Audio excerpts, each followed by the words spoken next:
نصیب فرمائے۔ ایک بات یاد رکھیے گا کہ جب ختم قرآن ہوتا ہے تو وہاں خاص رحمتوں کا نزول بھی ہوتا ہے اور دعاؤں کی قبولیت کا سامان بھی ہوتا ہے۔ تو خوب آپ نے آج دعائیں بھی کرنی ہیں انشاءاللہ۔ اللہ کریم ہم سب کی ٹوٹی پھوٹی دعاؤں کو اپنی بارگاہ میں قبول فرمائے۔ نہایت مختصر حاضری لگاؤں گا ماشاءاللہ میرے بہت پیارے بھائی، بڑی بات ہے، اتنی عظیم مشہور و معروف نعت خواہ ہیں، نعت شروع کر چکے تھے اور میں نے ریکویسٹ کی کہ مجھے تھوڑی دیر دے دیں کیونکہ میں لیٹ ہو گیا، ٹریفک بہت ہے اور مجھے ایک اور بیان میں بھی پہنچنا ہے۔ تو بس انشاءاللہ میں قرآن پاک کی ایک سورت اور اس کے پیچھے میرا میسج یہ ہے کہ جب اتنی مختصر سورت میں اتنا کچھ ابھی آپ سنیں گے تو اگر ہم پورا قرآن پاک انڈرسٹینڈ کر لیں گے تو کیسے کیسے خزانے قرآن میں موجود ہوں گے۔ اللہ کریم قرآن مجید کے 30ویں پارے کی سورہ قارعہ میں کیا ارشاد فرماتا ہے؟ One of the amazing surah of Quran and very deep message inside the surah. Bismillahirrahmanirrahim. Al-Qari'atu mal-Qari'ah. Wama adraka mal-Qari'ah. Yawma yakunu an-nasu kal-farashil mabthuth. Wa takunu al-jibalu kal-'ihni al-manfush. فَأَمَّا مَنْ ثَقُلَتْ مَوَازِينُهُ فَهُوَ فِي عِيشَةٍ رَاضِيَةٍ وَأَمَّا مَنْ خَفَّتْ مَوَازِينُهُ فَأُمُّهُ هَاوِيَةٌ وَمَا أَدْرَاكَ مَا هِيَ نَارٌ حَامِيَةٌ۔ میرا خیال ہے میں نے 1.5-2 منٹ میں یہ سورت تلاوت کر لی ہے۔ within 1 and 2 minutes تلاوت پوری ہو جاتی ہے، لیکن اگر اس کے انسائیڈ جائیں اور اس کا میسج سمجھ لیں تو سمجھ لیں زندگی گزارنے کا ایک سلیقہ، آخرت کی تیاری کرنے کا ایک انداز قرآن نے 11 آیتوں میں بیان کر دیا۔ اب میں اس کو تھوڑا سا ایکسپلین کر دیتا ہوں۔ القارعۃ مالقارعہ، دل دہلا دینے والی، کیا ہے وہ دل دہلا دینے والی؟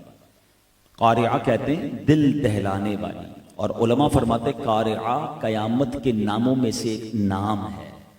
مگر اگلی جو آیت ہے the third آیت of this surah وَمَا أَدْرَاكَ مَا الْقَارِعَةُ، تم نے کیا جانا قارعہ کیا ہے؟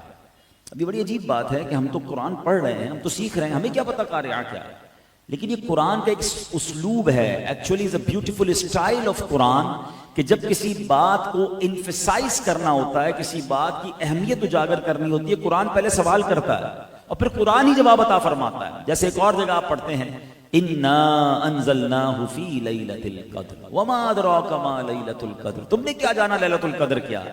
مگر رائٹ آفٹر قرآن جواب دیتا ہے لیلۃ القدر خیر من الف شہر، لیلۃ القدر 1000 مہینوں سے بہتر ہے۔ تو یہاں بھی قرآن ہم سے پوچھ رہا ہے، اللہ کا کلام پوچھ رہا ہے کہ بتاؤ تم نے کیا جانا قارعہ کیا ہے؟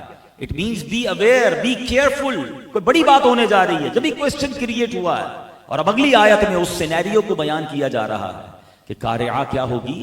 یوم یکون الناس کالفراش المبثوث، فرمایا آدمی اس دن ایسے ہوں گے جیسے پھیلے ہوئے پتنگے۔ اب پتنگے کیا ہوتے ہیں؟ جب آپ نے دیکھا ہوگا بارش ہوتی ہے، پتنگ کا مچھر جیسا تھوڑا سا مچھر سے بڑا کیڑا ہوتا ہے، یا کہہ لیں پروانہ جس کو ہم کہتے ہیں، بارش ہو تو وہ لائٹ کے گرد گھومتا رہتا ہے، کوئی ادھر ٹکرا رہا ہوتا ہے، کوئی ادھر ٹکرا رہا ہوتا ہے، زمین پہ گرے ہوئے ہوتے ہیں، دیر از نو ڈائمینشنز۔ فرمایا انسان اس دن اتنا گھبرایا ہوا ہوگا، اتنے خوف کا عالم ہوگا کہ کوئی ادھر بھاگ رہا ہوگا، کوئی ادھر بھاگ رہا ہوگا، قیامت کا زلزلہ اور قیامت کی گونج ایسی ہوگی کہ کوئی اپنے ہوش و حواس میں نہ ہوگا۔ اور کیسا زلزلہ ہوگا، کیسی خوف کی کیفیت ہوگی؟ فرمایا وَتَكُونُ الْجِبَالُ كَالْعِهْنِ الْمَنْفُوشِ، فرمایا یہ پہاڑ ایسے ہوں گے جیسے دھنکی ہوئی اون۔ ابھی تو آپ نوجوان ہیں، آپ نے شاید نہیں دیکھا ہوگا، جو میری ایج کے انہوں نے دیکھا ہوگا، جو رضائی بنانے والے ہوتے تھے نا، پہلے روئی ڈال کر رضائی بنائی جاتی تھی، اب تو فیکٹری بنا دیتی ہیں، تو روئی اڑتی تھی، جب وہ ڈنڈا مارتے تھے تو روئی اڑتی تھی۔ فرمایا جیسے روئی کے گالے اڑتے ہیں نا، ایسے جو ہے وہ پہاڑ اڑ رہے ہوں گے۔ امیجن کیجئے اتنے بڑے بڑے پہاڑ، K2، ماؤنٹ ایورسٹ، پورا ہمالیہ، ہزاروں فٹ بلند پہاڑ، فرمایا روئی کے گالے کی طرح اڑ رہے ہوں گے۔ امیجن کیجئے خوف کیسا ہوگا، یہ سما کیسا ہوگا۔ اچھا دنیا میں جب مجھ سے اور ہم اور آپ کسی ٹینشن میں ہوں، کوئی دل پر خوف طاری ہو، تو پھر ہم سے کچھ سوال جواب کریں، ہم کہتے ہیں ابھی بات نہ کرو بھائی، ابھی تو دماغ کام نہیں کر رہا، ذرا بعد میں ریلیکس ہو کے بات کریں گے۔ مگر اسی خوف کے عالم میں، اسی سینیریو میں قرآن کہتا ہے تمہارے اعمال تولے جائیں گے، اسکیل لگایا جائے گا، اور اب اعمال جب تولے جائیں گے تو نتیجہ کیا نکلے گا؟ فَأَمَّا مَنْ ثَقُلَتْ مَوَازِينُهُ، فہو فی عیشۃ راضیہ، فرمایا جس کی نیکیوں کا پلڑا بھاری ہو گیا وہ چین میں، عیش میں، مزے میں ہوگا، جنت میں چلا جائے گا۔ فرمایا وَأَمَّا مَنْ خَفَّتْ مَوَازِينُهُ فَأُمُّهُ هَاوِيَةٌ وَمَا أَدْرَاكَ مَا هِيَهْ نَارٌ حَامِيَةٌ۔ اگین سوال، کیا فرمایا کہ جس کی نیکیوں کا پلڑا ہلکا ہوا وہ ہاویہ میں جائے گا۔ پھر قرآن خود کہتا ہے وَمَا أَدْرَاكَ مَا هِيَهْ، تم نے کیا جانا وہ کیا ہے؟ Again question and then answer, نارٌ حامیہ، بھڑکتی ہوئی آگ، شعلے مارتی ہوئی آگ، جہنم میں ڈال دیا جائے گا۔ ذرا غور کیجئے، 11 آیتیں، 1.5 منٹ کی تلاوت، مگر اس میں کیا کچھ نہیں ہے۔ قیامت کا نقشہ بھی بیان ہو گیا اور قیامت کے دن ہونا کیا ہے۔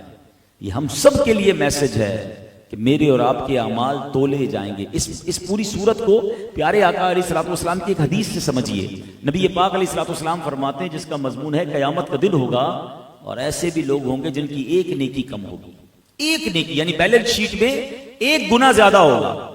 اب وہ مارے مارے پھریں گے، بیٹا ماں کے پاس جائے گا، باپ کے پاس جائے گا، دوستوں کے پاس جائے گا، باپ بیٹے کے پاس جائے گا، بیٹا ایک نیکی دے دو، یہ ایسا کرو، میرا ایک گناہ ہی لے لو، مگر کوئی ہیلپ نہیں کرے گا۔ قیامت کے دن نہ کوئی ایک نیکی دے گا، نہ کوئی ایک گناہ اپنے سر لے گا۔ امیجن کریں اس دن اس بندے کو کتنی حسرت ہوگی کہ کاش 2 رکعت نفل زیادہ پڑھ لیتا۔ بلاتے تھے مجھے مسجد میں، جماعت سے نماز پڑھ لو، میں جماعت سے نہیں، گھر میں پڑھتا تھا۔ موقع ملتا بھی تھا تو میں نماز کے بعد، فرض کے بعد سنتیں نہیں پڑھتا تھا، نوافل چھوڑ کے چلا جاتا تھا۔ کاش 2 بار کلمہ زیادہ پڑھ لیتا، کاش ایک تسبیح درود پاک کی پڑھ لیتا، کاش وہ نیکی کر لیتا۔ یا اس کو یہ یاد آئے گا کہ کاش وہ والا گناہ نہ کرتا، کاش میں اپنے موبائل پر حرام نہ دیکھتا، کاش جھوٹ نہ بولتا، کاش گالی نہ نکالتا۔ یا تو گناہ کم ہو جاتے نا، دیکھیں بیلنس شیٹ تو ایسے ہی بنے گی کہ یا تو گناہ کم ہو جائیں تو نیکیاں زیادہ ہو جاتی ہیں، مگر اس دن نہ تو وہ گناہ ڈیلیٹ کر سکے گا، نہ گڈ ڈیڈز نیکیوں کو ایڈ کر سکے گا۔ اور ہوگا کیا کہ ایک نیکی بھی کسی کی کم ہوئی تو اسے جہنم میں جانا ہوگا۔ اب آپ غور کیجئے فکر کیا ہونی چاہیے۔ ایک سوال چھوڑ کے جا رہا ہوں اپنے آپ سے بھی اور آپ سے بھی، جواب مجھے مت دیجیے گا، اپنے آپ کو دیجیے گا کہ اگر آج میرا انتقال ہو جائے، ہو تو سکتا ہے نا، اگر آج میں دنیا سے چلا جاؤں تو میری نیکیاں زیادہ ہیں یا میرے گناہ زیادہ ہیں؟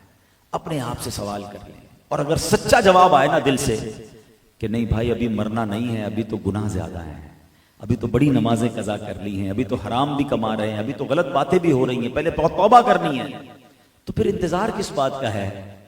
آپ دنیا کی بیلنس شیٹ تو روز چیک کرتے ہیں، ہر مہینے چیک کرتے ہیں، اور کسی کی مائنس میں جائے تو اسے ٹینشن ہو جاتا ہے، لیکن اگر دنیا میں کسی کی بیلنس شیٹ مائنس ہو جائے نا تو اس کو جناب کوئی نہ کوئی ہیلپ آؤٹ کر کے کھڑا کر سکتا ہے۔ قیامت کے دن تو رشتہ دار بھی ساتھ نہیں دیں گے، مجھے خود ہی کچھ کرنا ہوگا نا۔ تو دنیا دار العمل ہے، وہاں نہیں ہو سکے گا عمل، وہ دار الجزا ہے۔ Today is the time of action, tomorrow will be the time of accountability, وہاں ایکشن نہیں ہو سکے گا نا۔ تو یہاں ہم نے توبہ کرنی ہے، یہاں نیکیاں کرنی ہے۔ ماہ رمضان میں کوئی ایسا پلان کیجئے کہ میری آخرت کی بیلنس شیٹ پازیٹیو رہے، نیگیٹو نہ ہو۔ اب کسی کے ذہن میں یہ سوال آ سکتا ہے کہ یار اتنی زندگی گزر گئی، گناہ تو بہت سارے ہیں، نیکیوں کو تو ہمیں پتہ بھی نہیں نا قبول ہوئی کہ نہیں، کیونکہ ہماری نیکیوں میں ملاوٹ بہت ساری ہو جاتی ہے، شیطان بہت ساری نیتیں شامل کر دیتا ہے، تو نیکیوں کا تو پتہ نہیں ہے، گناہ بہت سارے ہیں، تو ہوگا کیا؟ دیر از اے وے، یس دیر از اے وے، ایک طریقہ ہے، اور وہ کیا پیارا طریقہ ہے، اور وہ ہے سچی توبہ۔ حدیث پاک میں آتا ہے التائب من الذنب کمن لا ذنب له، گناہوں سے توبہ کرنے والا ایسا ہے جیسا اس نے گناہ کیا ہی نہیں ہے، یعنی نل اینڈ وائڈ، زیرو ہو جاتا ہے انسان کے سارے گناہ۔ سچی توبہ، ایسا نہیں کہ بس وہ گالوں پر چپت مارے یا اللہ میری توبہ، اور پلان کل بھی وہی ہے جو پہلے کر رہے تھے، وہ سارے غلط کام کرنے کا ارادہ ابھی بھی وہی ہے، عید کے پروگرام ابھی سے بنا لیے ہوں گے لوگوں نے، اور پھر توبہ بھی کر رہے ہیں۔ یہ کیسی توبہ ہے؟ توبہ کے 3 ارکان یاد کر لیجئے، اگر آپ کو سچی توبہ کرنی ہے نا تو توبہ کے 3 ارکان ہیں۔ ایک تو یہ کہ بندہ اپنے گناہ پر شرمندہ، موجودہ کنڈیشن میں وہ گناہ چھوڑ دے اور آئندہ نہ کرنے کا پکا ارادہ ہو، پھر توبہ کرے، اللہ اپنے کرم سے اس کے گناہوں کو معاف فرما دے گا۔ گناہ کا ارادہ رکھتے ہوئے توبہ کرنا ایسا ہے کہ میں کسی سے کہوں بھائی یار مجھے غلطی معاف کر دینا، میں نے آپ کو پرابلم دی تھی مگر کل پھر بھی دوں گا، تو پھر معافی کل ہی مانگ لینا بھائی جب کل پھر ارادہ ہے تمہارا کرنے کا، تو یہ کیسی معافی ہے؟ معافی یہ ہے کہ یا اللہ اب نہیں کروں گا، اور پھر اللہ نہ کرے گناہ ہو جائے پھر توبہ کرے، تو سچی توبہ گناہوں کو معاف کر دیتی ہے۔ تو خدا کے واسطے سورہ قارعہ کا یہ پیغام لیجئے کہ قیامت کے دن جو میزان لگے گا نا، اس دن ہمیں شرمندہ نہیں ہونا ہے، ہم نے اپنی نیکیوں کے پلڑے کو بھاری کرنا ہے۔ تو نمازوں کی پابندی کیجئے، صدقہ و خیرات کیجئے، اچھے کام کیجئے، لوگوں کو تکلیف مت دیجئے، اچھی لائف گزاریے۔ تھوڑی سی لائف ہے، بیلنس شیٹ اپنی خود بناتے رہیے، جس طرح کاروبار میں بناتے ہیں نا کہ پلس میں جا رہا ہوں مائنس میں جا رہا ہوں، کیا نیکیوں کی اور گناہوں کی بیلنس شیٹ بناتے ہیں؟ اس پر غور کرتے رہیے۔ اللہ مجھے بھی اپنی زندگی ایسی گزارنے کی توفیق عطا فرمائے، آپ کو بھی نصیب فرمائے۔ اس مہینے میں ایک اور بڑی نیکی یہ ہے کہ اللہ کی راہ میں خوب خرچ کیجیے۔ نبی پاک علیہ الصلوۃ والسلام کا ایک انداز یہ تھا ماہ رمضان میں کہ آپ کا دریائے سخاوت ایسے بہتا تھا جیسے تیز ہوا چلتی ہے، جو آتا نبی پاک اس کو نوازتے تھے۔ اگر زکوٰۃ آپ کا ٹائم ہو گیا ہے، پوری زکوٰۃ دیجیے، زکوٰۃ میں کمی مت کرنا۔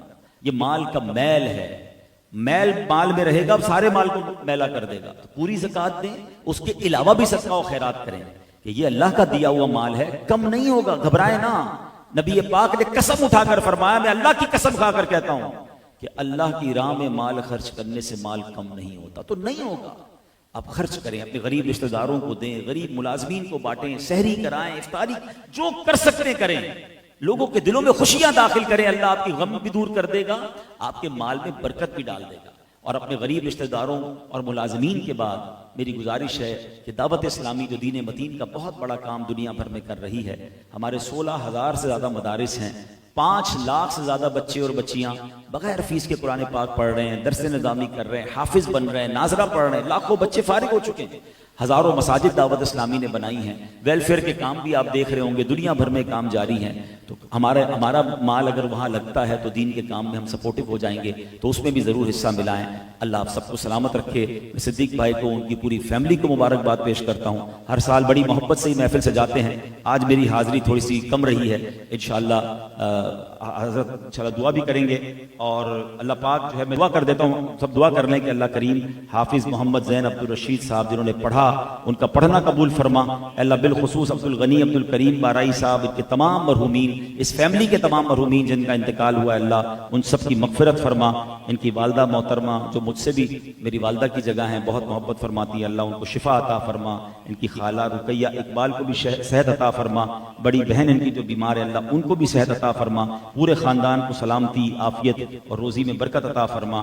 اللہ پاک ان تمام بھائیوں میں محبت عطا فرما، اور رب کریم جو بچے بچیوں کے رشتے باقی ہیں اچھے اور نیک رشتے عطا فرما۔ اے اللہ بس آج کی رات مغفرت کی رات، عشرہ مغفرت ہم سب کی مغفرت فرما دے، ہماری، ہمارے ماں باپ کی، نبی پاک علیہ الصلوۃ والسلام کی ساری امت کی بخشش فرما۔ آمین آمین آمین، وصلی اللہ تعالی علی خیر خلقہ محمد وآلہ وصحبہ اجمعین برحمتک یا۔ اسی طرح بیٹھے رہیں گے۔